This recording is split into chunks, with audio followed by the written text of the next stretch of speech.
Bismillahirrahmanirrahim. Assalamualaikum warahmatullahi wabarakatuh. Halo, apa kabar Bapak Ibu guru hebat di seluruh Nusantara? Perkenalkan, saya Asmayeni, calon guru penggerak angkatan 7 dari SD Islam As-Safa Pekanbaru. Pada kesempatan ini, izinkan saya untuk memaparkan hasil aksi nyata saya pada modul 1.4 Budaya Positif. Perkenalkan juga Ibu Andrianti MPD sebagai fasilitator dan Ibu Sri Munovianti SPD sebagai pengajar praktik saya. Berikut rancangan aksi nyata saya. Latar belakang. Suasana positif sangat mendukung dalam menciptakan pembelajaran yang kondusif. Karena dengan suasana yang positif, guru dan murid akan menemukan suatu kondisi pembelajaran yang menyenangkan, sehingga proses pembelajaran dapat berjalan tanpa adanya beban. Salah satunya dengan membuat kesepakatan kelas. Kesepakatan kelas dibuat murid dan guru secara bersama-sama dan dilaksanakan secara bersama agar tercipta suasana positif di lingkungan belajar sekolah. Berikut tujuan aksi nyata. Menumbuhkan budaya positif di sekolah dengan meyakini nilai-nilai kebajikan universal.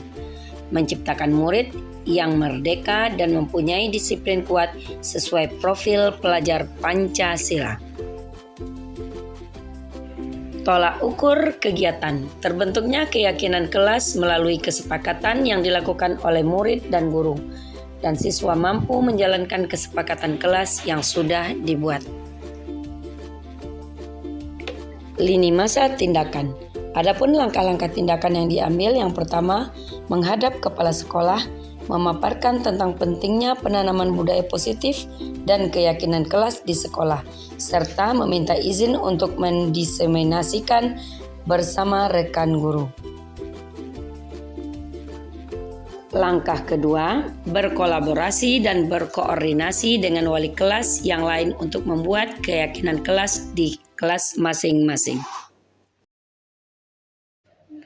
Langkah ketiga, memantau, merefleksi, dan mengevaluasi keyakinan kelas yang sudah dibuat.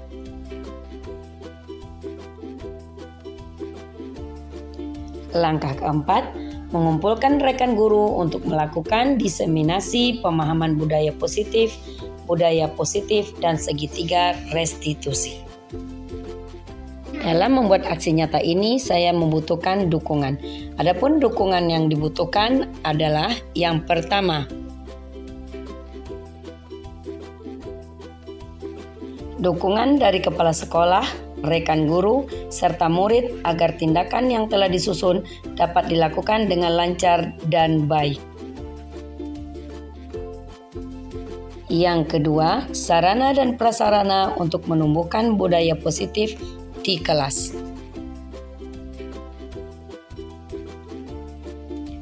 Yang ketiga, dukungan dari orang tua dalam melakukan budaya positif di rumah. Berikut dokumentasi membuat keyakinan kelas dan diseminasi budaya positif. Assalamualaikum warahmatullahi wabarakatuh. Oke, anak-anak, hari ini kita akan membuat kesepakatan kelas kita bersama. Jadi anak-anak ini silakan ditulis apa ide, saran untuk kesepakatan kelas kita. Nanti anak-anak ini ditulis 2 atau 3, nanti baru kita tempel di depan, nanti akan kita voting, akan kita bacakan. Yang sama nanti kesepakatannya akan kita jadikan satu bahasanya. Nanti akan kita buat besar-besar dan akan kita tempel di depan kelas kita, kesepakatan kelas kita. Oke, paham? Oke, sekarang nanti akan bagikan ini ya.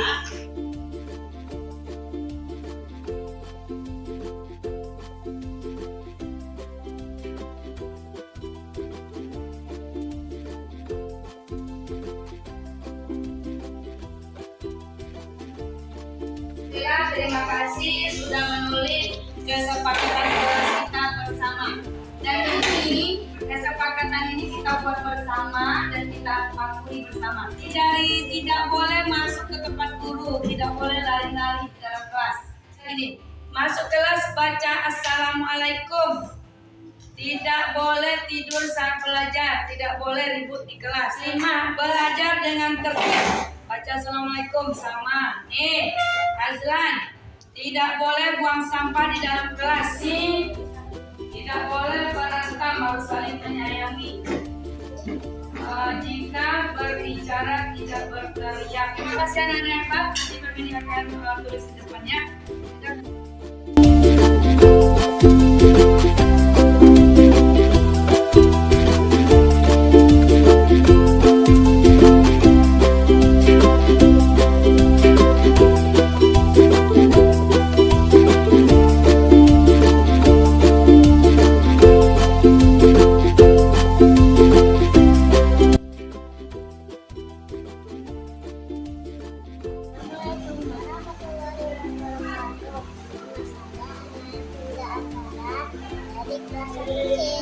Membuat kesepakatan kelas bersama-sama. Kesepakatan kelas yang kami buat, kami menjalankannya dengan senang hati. Kami selalu bersemangat datang ke sekolah dan lebih bersemangat dalam belajar. Terima kasih. Assalamualaikum warahmatullahi wabarakatuh. Selanjutnya, inilah aksi nyata saya tentang pengimbasan budaya positif di sekolah bersama para rekan guru. Bismillahirrahmanirrahim. Assalamualaikum warahmatullahi wabarakatuh. Alhamdulillahirabbil alamin. Assalatu wassalamu ala asrafil anbiya'i wal mursalin wa ala alihi washabbihi ajmain. Amma ba'du. Bersyukur kita kepada Allah atas karunia-Nya kita bisa berkumpul di ruangan yang berbahagia ini. Salawat beriring salam kita sampaikan kepada junjungan Nabi besar Muhammad sallallahu alaihi wasallam dengan mengucapkan Allahumma sholli ala Muhammad wa ala ali Muhammad. Sebelumnya saya mohon izin para sahabat guru semua berdiri di sini. Ini merupakan salah satu tugas yang diberikan kepada saya dalam mengikuti pendidikan guru penggerak angkatan 7. Di mana kami sudah menyelesaikan satu modul yang terdiri dari 4 elemen modul, dan ini adalah modul terakhir yaitu modul 1.4 tentang budaya sekolah. Jadi kami dituntut di sini ilmu apa yang telah kami dapatkan, bagaimana kami menerapkan di sekolah, dan bagaimana mengasih imbasan kepada teman-teman, berbagi praktik baik. Yang terhormat Bu Rini Ayu sebagai Wakil Direktur Bagian Litbang dan HRD, Kepala Sekolah kita Bu Diana Ekawati dan Wakil, serta para sahabat guru hebat semua. Sebelumnya saya mohon izin untuk yel-yel dulu biar kita semangat. Boleh berdiri dulu Bapak Ibu? Mana semangat Bu? Ini semangatku. Semangat. Semangat. Allahu Akbar. Sekali lagi. Semangat. Semangat. Allahu Akbar. Tepuk tangan untuk kita semua. Silakan duduk kembali. Izin saya berbagi PPT.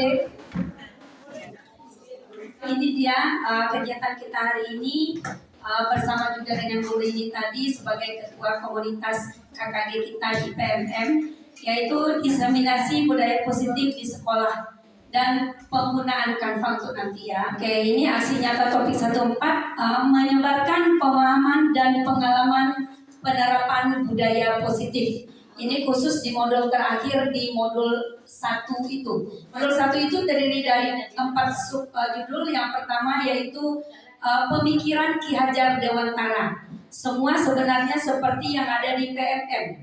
Yang topik-topik itulah dia di guru penggerak. Yang kedua yaitu nilai dan peran guru penggerak.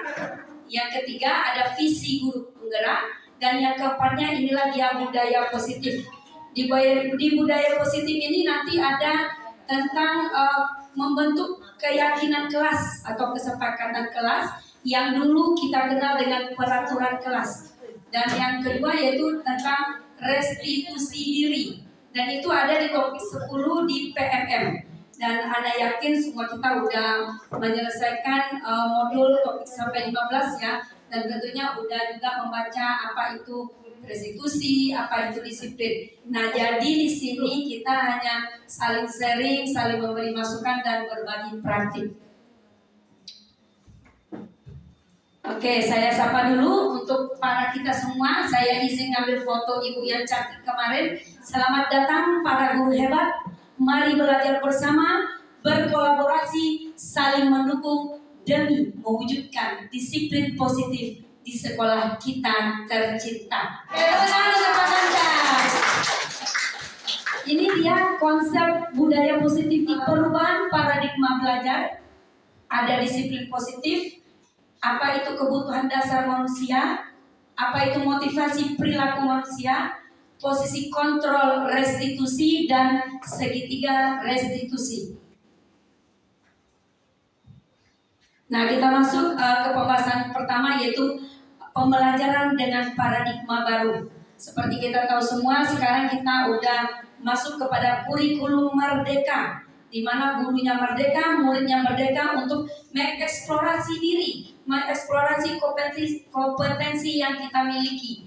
Nah, pembelajaran dengan paradigma baru dirancang dengan pembelajaran yang terdiferensiasi sesuai dengan kebutuhan dari tiap tahap perkembangan untuk mewujudkan profil pelajar Pancasila.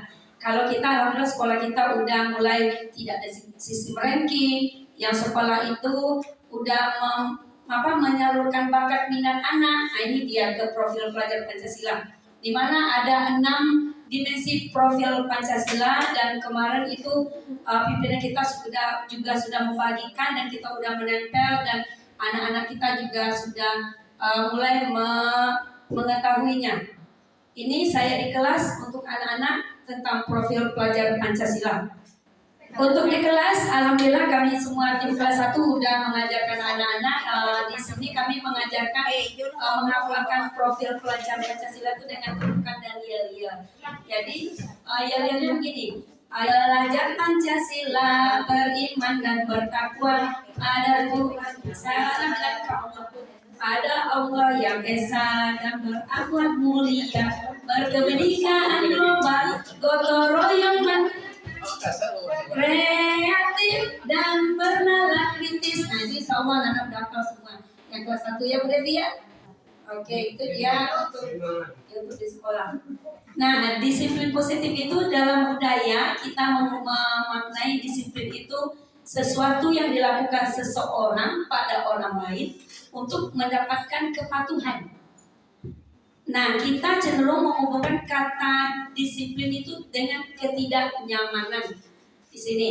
Nah, sebagai seorang pendidik, tujuan kita adalah menciptakan murid-murid yang memiliki disiplin diri, sehingga mereka bisa berperilaku dengan mengacu pada nilai-nilai kebajikan universal dan memiliki motivasi intrinsik. Jadi motivasi itu ada 2, dari dalam dan dari luar. Selama ini mungkin kekeliruan kita ini, kita di sekolah memberi anak reward dan hukuman, dan ternyata itu salah. Kenapa? Karena itu merupakan motivasi dari luar, bukan dari dalam diri dia. Dia mengerjakan sesuatu itu karena nanti aku akan dapat hadiah nih dari guru, aku akan dapat hadiah dari orang tuaku, bukan dari kesadaran dia.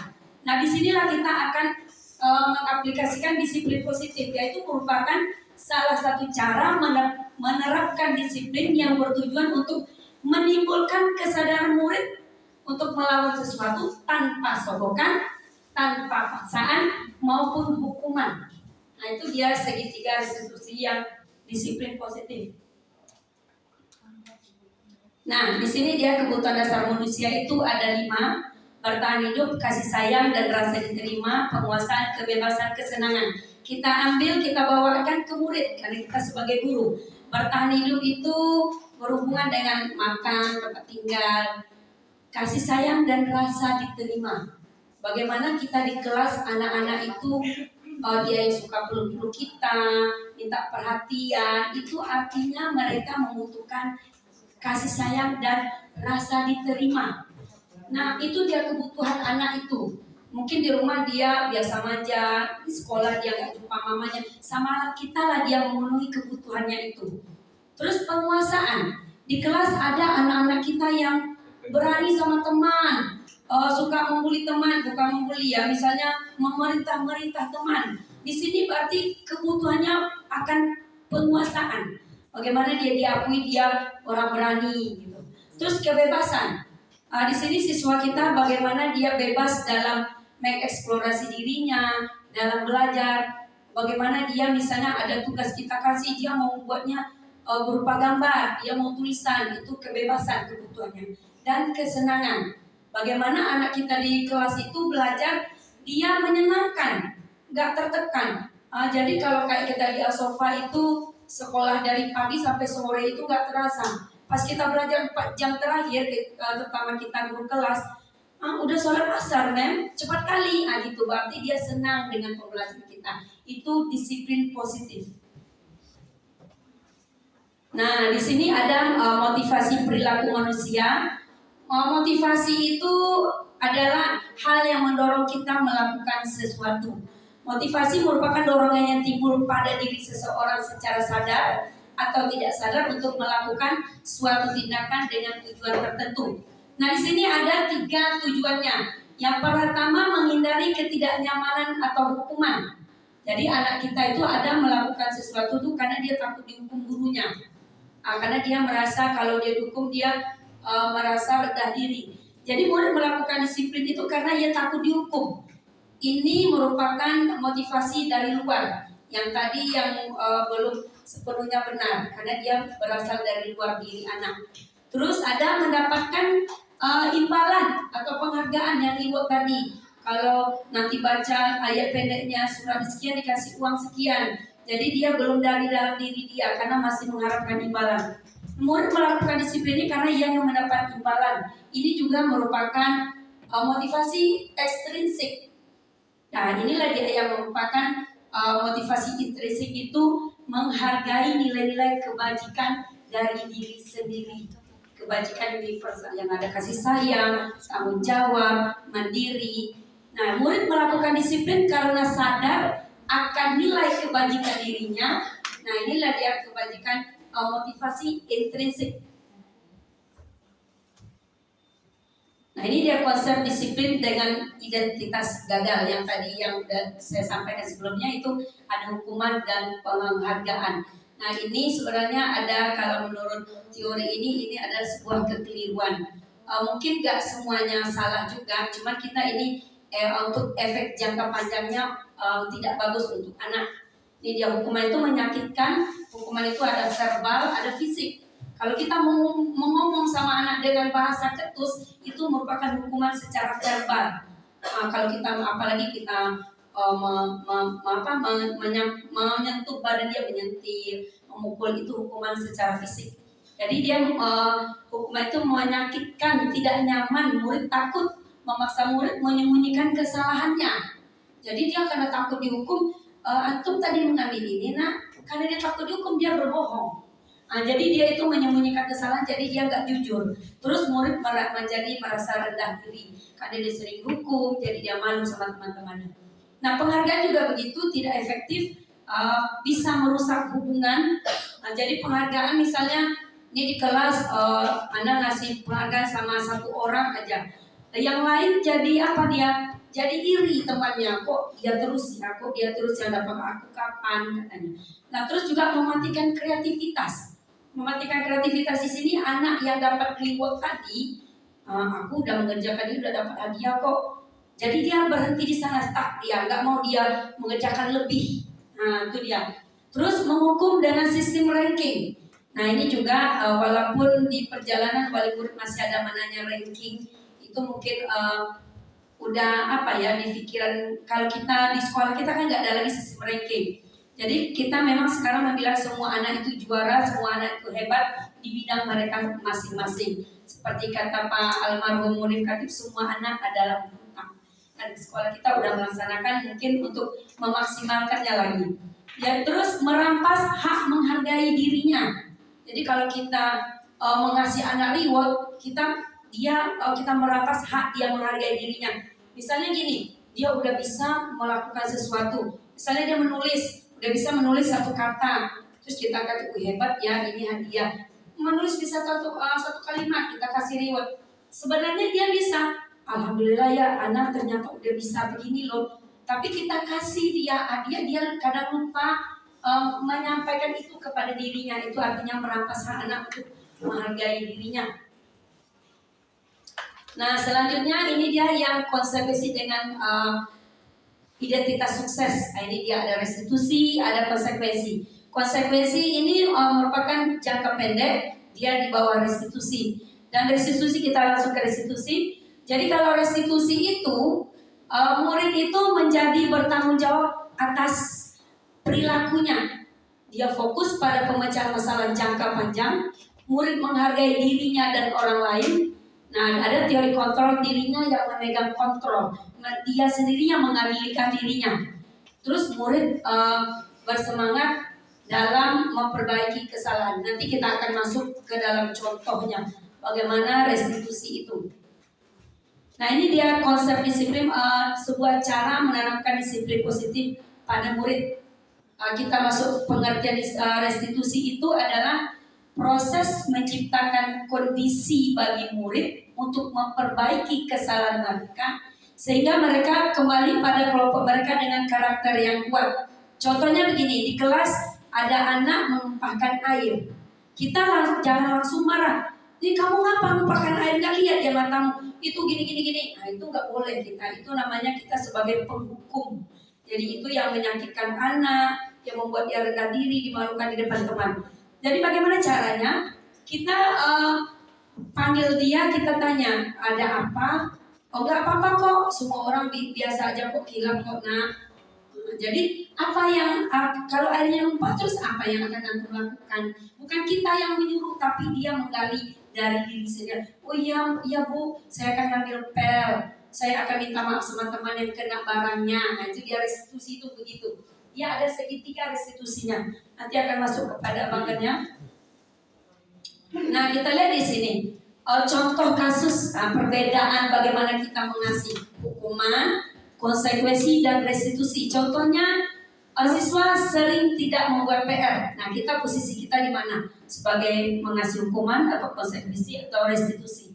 Kalau hukuman, guru menghukum murid dengan berdiri di depan kelas selama 10 menit. Nah, kamu tidak membuat PR hari ini, kemarin juga enggak, silakan berdiri di depan kelas 10 menit. Nah, itu namanya kita penghukum ngasih hukuman. Terus guru marah dan murid menjadi takut. Pagi kita marah, sehari itu moodnya nggak akan bagus anak-anak. Nah, bagaimana kalau konsekuensi? Guru memberikan konsekuensi mengerjakan PR 3 kali lebih lipat. Nah, sekarang atau keluar buat 3 kali lipat. Itu hukuman juga. Nah, guru tegas dan murid menghormati peraturan. Dia sebenarnya takut, tapi karena dia menghormati gurunya, peraturan dia kerjakan. Itu juga tidak membaguskan mental anak kita. Nah, ini dia restitusi yang bagus. Jadi guru menanyakan keyakinan kelas dan diri anak dan membantu murid menyelesaikan masalahnya.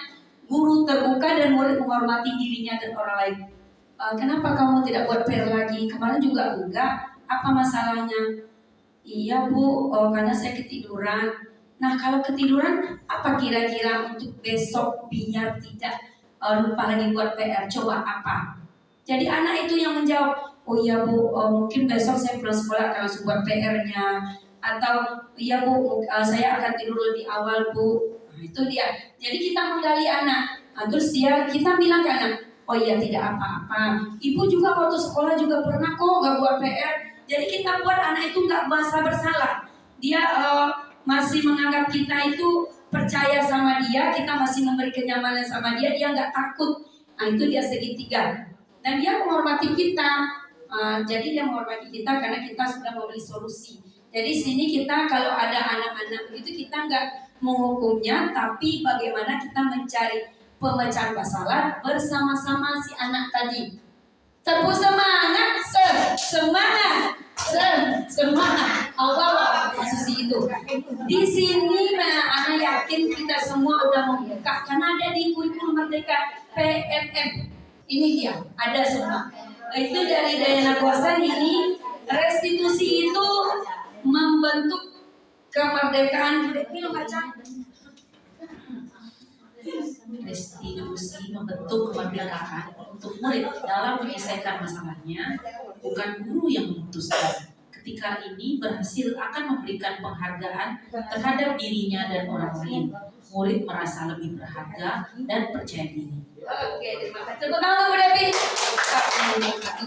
Nah itu dari restitusi, dia ada 3. Ada 3 segitiganya. Ada apa aja? Ini dia, ada 3. Nah ini dia yang segitiga itu tulisannya ini dia. Menstabilkan identitas, validasi kebutuhan, menanyakan keyakinan. Jadi kalau ada masalah kita akan menstabilkan dulu suasana. Jangan kita langsung marah-marah. Ini ngapa goncang gak dari kemarin antum lagi, hari ini antum lagi. Jadi kita damaikan dulu suasana. Nah, udah jelas anak itu, ya sebelum kita judge dia udah merasa takut di dalam diri dia. Ada itu tipe anak di kelas sana tuh pagi-pagi udah nangis. Ngapa? Askar lupa bawa agenda. Oh nggak apa-apa, yang penting udah sampai di sekolah. Itu kita menstabilkan identitas. Jangan kita kan lupa lagi agendanya. Tuh, jadi kalau kita bilang nggak apa-apa, dia akan damai hatinya. Jadi dia nggak jadi takut, nggak jadi nangis. Iya. Terus,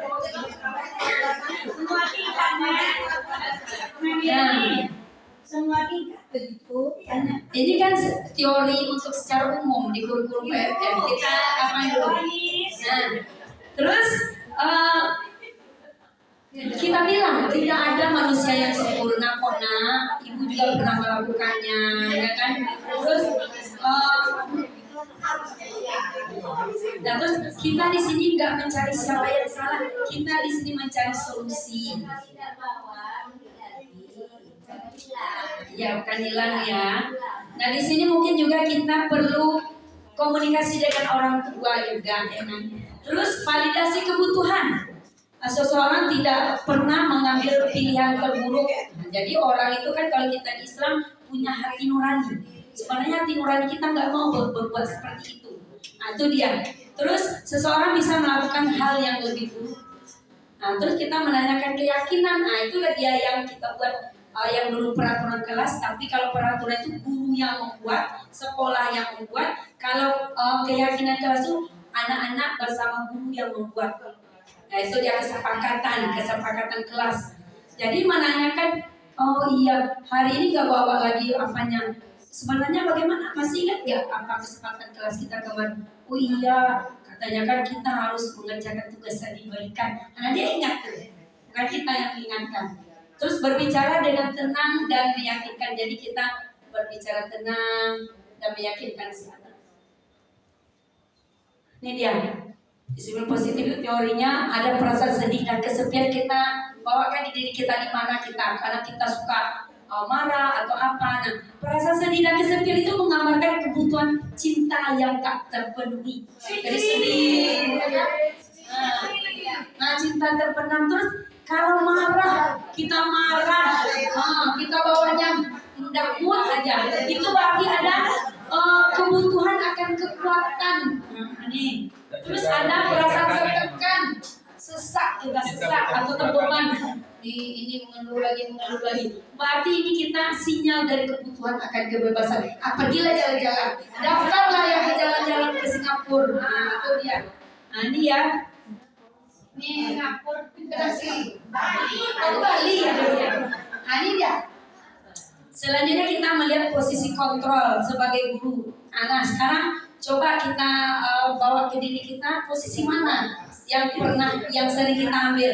Apakah pembuku, pembuat merasa bersalah, teman, pemantau mengajar. Kalau belajar bagian apa? Iya. Gogo pernah.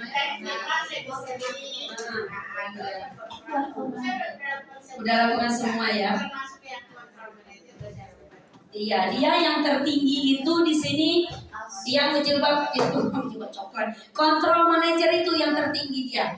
Jadi kita sebagai apa tuh ada penghukum, kontrol kita sebagai guru ya, kalau orang merasa bersalah, itu kan kamu itu kan lagi aja merasa bersalah.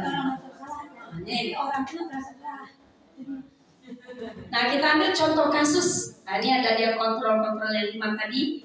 Misalnya siswa sering tidak memakai atribut. Nah, di sini bisa kita lihat kita sebagai apa. Kalau dia penghukum, dia bilang gini, patuhi aturan sekolah lalu berdiri di depan barisan.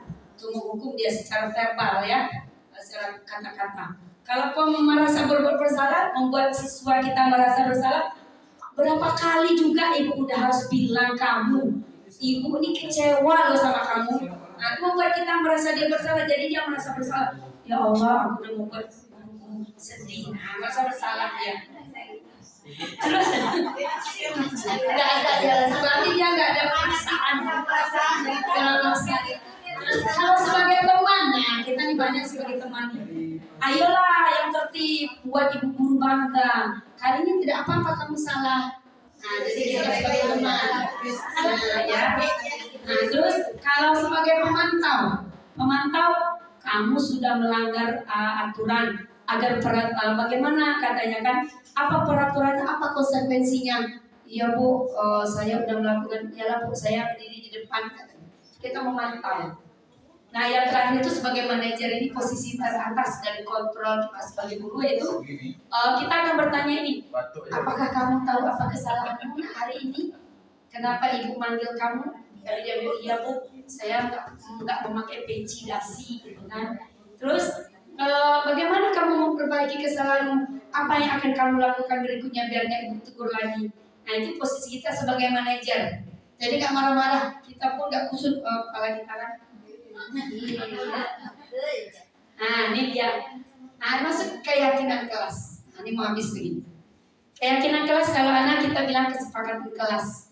Bagaimana itu tidak peraturan, karena seperti sebelumnya peraturan itu kita yang membuat peraturan sekolah, kita tempel, anak-anak tinggal menjalankan. Jadi ini keyakinan. Mengapa keyakinan kelas tidak peraturan kelas? Nah, ini ada pertanyaan pemantik. Silakan ibu guru yang mau menjawab ya. Mengapa kita mempunyai peraturan tentang penggunaan helm pada satu kendaraan berkendara? Mengapa? Terus mengapa kita mempunyai peraturan harus prokes? Itu tentang apa itu? Mengapa kita harus memakai helm itu? Itu agar apa? Untuk keamanan, keselamatan ya. Mengapa kita harus prokes di saat pandemi? Untuk apa? Menjaga kesehatan. Nah, itulah yang disebut keyakinan itu. Keselamatan, keamanan, itu dia keyakinan diri kita. Kenapa kita memakai helm, kenapa kita pakai masker, jaga jarak, itulah yang keyakinan tadi. Nah, itu dia ya keyakinannya. Nah, ini dia bagaimana pembentukan keyakinan kelas. Dia lebih abstrak dari peraturan, berupa pernyataan universal yang secara umum dibuat dalam bentuk positif, jadi kalimat-kalimatnya positif, sedikit aja, nggak usah banyak-banyak, agak 6, 4, pendek-pendek kalimatnya, sesuai dengan kondisi kelas dan sekolah agar mudah diterapkan. Dan yang terakhir itu yang penting, semua warga kelas kita libatkan dalam membuat kesepakatan kelas. Anak waktu mempraktekkan membuat kesepakatan kelas di kelas 1 anak. Ini anak mengasih materi tentang apa itu kesepakatan kelas. Jadi anak-anak itu anak bagikan kertas origami, satu orang satu. Jadi anak-anak kita akan membuat kesepakatan kelas kita agar pembelajaran kita tertib, bersemangat, semua jadi juara. Itulah kata pengantarnya. Nah, ini ibu akan bagikan kertas satu-satu. Silakan tulis ide sarannya, boleh 1 kalimat, 2 kalimat, 3 kalimat, apa aja kira-kira yang kita sepakati untuk pembelajaran kita agar pembelajaran kita tertib. Nah, disepakati. Jadi anak-anak menulis. Setelah mereka menulis, mereka menempel hasil tulisan mereka ke depan. Jadi satu anak itu ada 3 tulisannya, macam-macam yang ditulisnya. Alhamdulillah kelas kami udah bisa menulis semua, dia udah paham, jadi dia menempel. Setelah itu sudah terkumpul 25 kertas, anaknya 25, dan saya membacakan satu-satu. Ini Halimah, ini hasilnya kata Halimah. Di kelas nggak boleh tidur, ada juga nggak boleh main ke ruang guru, ada juga masuk kelas baca salah, macam-macam. Nah, dari semua itu kita rangkum yang sama, kita samakan bahasanya. baru kita tempel lagi menjadi satu. Dia di depan ini masih membacakan. Jadi akhirnya dapatlah kesepakatan kelas yang disepakati bersama. Dan terakhir saya minta umpan balik dari siswa tentang pelaksanaan ini. Waktu kesepakatan kelas kami ada 5 poin saya buat. Nah ini dia ya, itu dia praktek di kelas. Mem, Ya ini videonya. Nah ini dia dokumentasinya ya Bu Ida. berarti ini kan Mem kemarin aksi nyata ya. Jadi seharusnya dikerjakan di awal berarti ini ya. Iya bisa, iya di awal tahun aja. Bisa juga untuk semester 2 Karena ini. kan anak Mem kelas 1 gitu materi nulis berarti bukan di awal. Iya. Kalau mungkin di awal kita buat bisa aja anak hanya berbicara, kita yang menyimpulkan kalau kelas bawah. Ya. Maka itu kan juga bisa kita apain, apalagi kelas tinggi ya kan. Nah ini dia dokumentasinya. Ini hasil yang sudah anak rangkum, anak buat dan tempel di papan tulis ada 5. Ini anak mengasih, ini anak menempel, ini yang 3 ini yang mengasih refleksinya. Bagaimana ada videonya, cuma ada videonya, cuma nggak mau. Apa-apa lah. Nah, ini dia dokumentasi membuat kesepakatan kelas. Lanjutnya, terima kasih. Nah, itu adalah dia tentang disiplin positif. Mungkin disiplin positif lain di kilat kita misalnya hal-hal kecil itu untuk merapikan sendal. Kayak di kelas 1 tuh terus terang masih belum semua termasuk kelas anak. Jadi mungkin kita bikin kesepakatan kelas di anak itu mungkin merapikan tempat rak sepatu terus. Jadi kalau ada anak yang nggak rapi sepatunya, kita bukan marah-marah. Tuh kan, antum lagi nggak rapi? Kita tanya sini. Bagaimana? Kenapa sepatunya nggak rapi? Buru-buru kan. Apa kesepakatan kelas kita kemarin tentang rak sepatu? Dia akan ingat lagi, merapikan. Terus apa yang akan antum lakukan? Merapikan. Nah itu dia. Untuk merapikan sendal aja dulu. Sendal sepatu, sendal kalau ada kegiatan-kegiatan kan, nah itu mungkin bisa kita buat untuk budaya positif di sekolah kita. Oke, alhamdulillahirobbilalamin. Berakhir semua kebenaran dari Allah dan mohon maaf banyak khilafnya dari saya karena ini perdana anak bicara di depan umum teman-teman hebat semuanya. Terima kasih banyak. Assalamualaikum warahmatullahi wabarakatuh. Berikut refleksi dari beberapa orang rekan guru setelah mengikuti pemaparan dari saya tentang budaya positif di sekolah. Assalamualaikum warahmatullahi wabarakatuh. Waalaikumsalam. Oke, terima kasih karena diberi kesempatan untuk refleksi penampilan Mem tadi tentang budaya positif. Oke, dalam pembelajaran kita selama seumur Asofa hingga kini, itu budaya positif sudah ditumbuhkan oleh senior-senior dan kita contoh sebagai junior. Nah, tapi dengan pemaparan dari Mem tadi menambah pengetahuan kita, menambah kemampuan kita bahwa yang ini harus kita cut, yang ini harus kita teruskan. Apa gunanya kita sebagai manusia selalu hilaf ya, walaupun beberapa setiap tahun bertambah anak, berganti siswa, itu bertambah ilmu kita mendalami setiap pribadi yang ada. Jadi dengan pemaparan tadi kita pasti terasa lah apa yang harus kita cut, apa yang harus kita kembangkan. Oke, terima kasih Mem Yeni atas pemaparan tadi dan yang tadi juga sangat menginspirasi kita untuk menjadi guru penggerak juga. Tadi saya sudah berbicara juga dengan Pirsa, kayaknya dia berminat deh. Oke, terima kasih. Assalamualaikum warahmatullahi wabarakatuh. Waalaikumsalam warahmatullahi Assalamualaikum warahmatullahi wabarakatuh. Waalaikumsalam warahmatullahi wabarakatuh. Ya, terima kasih kepada narasumber kita di pagi hari ini. Dari awal tadi memang saya cukup memperhatikan dan menyimak dari awal, memang luar biasa dan ternyata yang disampaikan oleh Mem tadi itu memang bersumber dari yang PPM yang sudah kita laksanakan pada libur kemarin dan sebelum libur. Dan saya terbayang dengan disampaikannya, memang betul yang dikomentari oleh yang pertama tadi itu memang sudah banyak kita lakukan di awal kita sebagai guru dan sebagai pengajar, memang mestinya seperti itu. Dan yang untuk selanjutnya kita bisa menerapkan di dalam pembelajaran kita dan bisa kita untuk memberikan itu kepada orang lain biar pemahaman kita sama.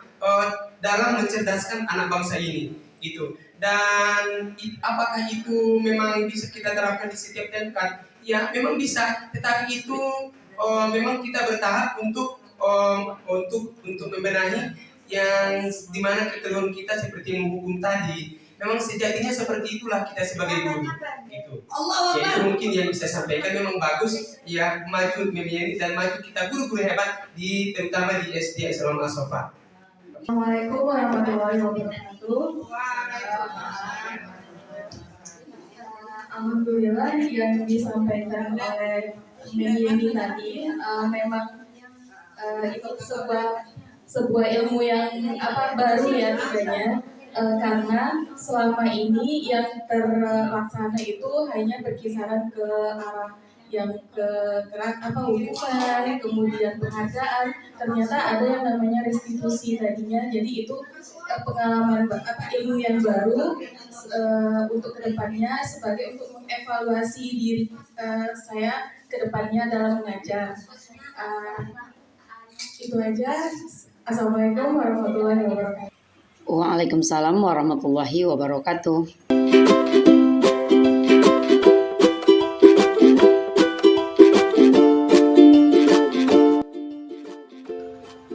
Alhamdulillahirabbil alamin. Selesai kegiatan aksi nyata topik 1 saya mengenai budaya di sekolah, yaitu praktik membuat keyakinan kelas bersama siswa dan pengibasan dari ilmu yang saya dapatkan dari mengikuti pendidikan calon guru penggerak pada modul 1, khususnya untuk modul 1.4. Adapun pelaksanaan diseminasi atau penyebaran pemahaman tentang budaya positif sekolah kepada rekan guru saya lakukan pada tanggal 7 Januari 2023 bertempat di SD Islam As-Safa Pekanbaru. Terdapat 25 rekan guru yang bisa menyaksikan kegiatan ini. Adapun pembuatan keyakinan kelas yang saya laksanakan bersama murid saya, khususnya kelas 1C di SD Islam As-Safa Pekanbaru, yaitu pada tanggal 25 Desember 2022. Alhamdulillah, semua murid-murid saya sangat antusias dalam membuat kesepakatan kelas kami. Alhamdulillah, perasaan saya setelah melakukan aksi nyata ini, saya menjadi sangat bersemangat dalam melakukan perubahan ke arah yang lebih baik, terutama menerapkan konsep-konsep inti dalam budaya positif di SD Islam As-Safa Pekanbaru, berkolaborasi dan berbagi praktik baik bersama teman-teman guru di sekolah. Rencana perbaikan untuk implementasi ke depan.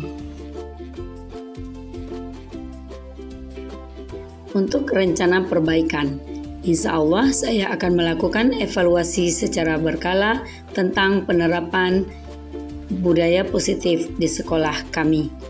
Selain itu, saya akan terus meningkatkan koordinasi dengan semua pihak di lingkungan sekolah dengan bekerja sama dan berkolaborasi. Saya juga akan berusaha untuk terus meningkatkan ilmu pengetahuan yang berkaitan dengan budaya positif. Dan insya Allah saya juga akan selalu mengevaluasi, menganalisis kebermanfaatan hasil diseminasi tersebut terhadap murid dan lingkungan belajar di sekolah kami.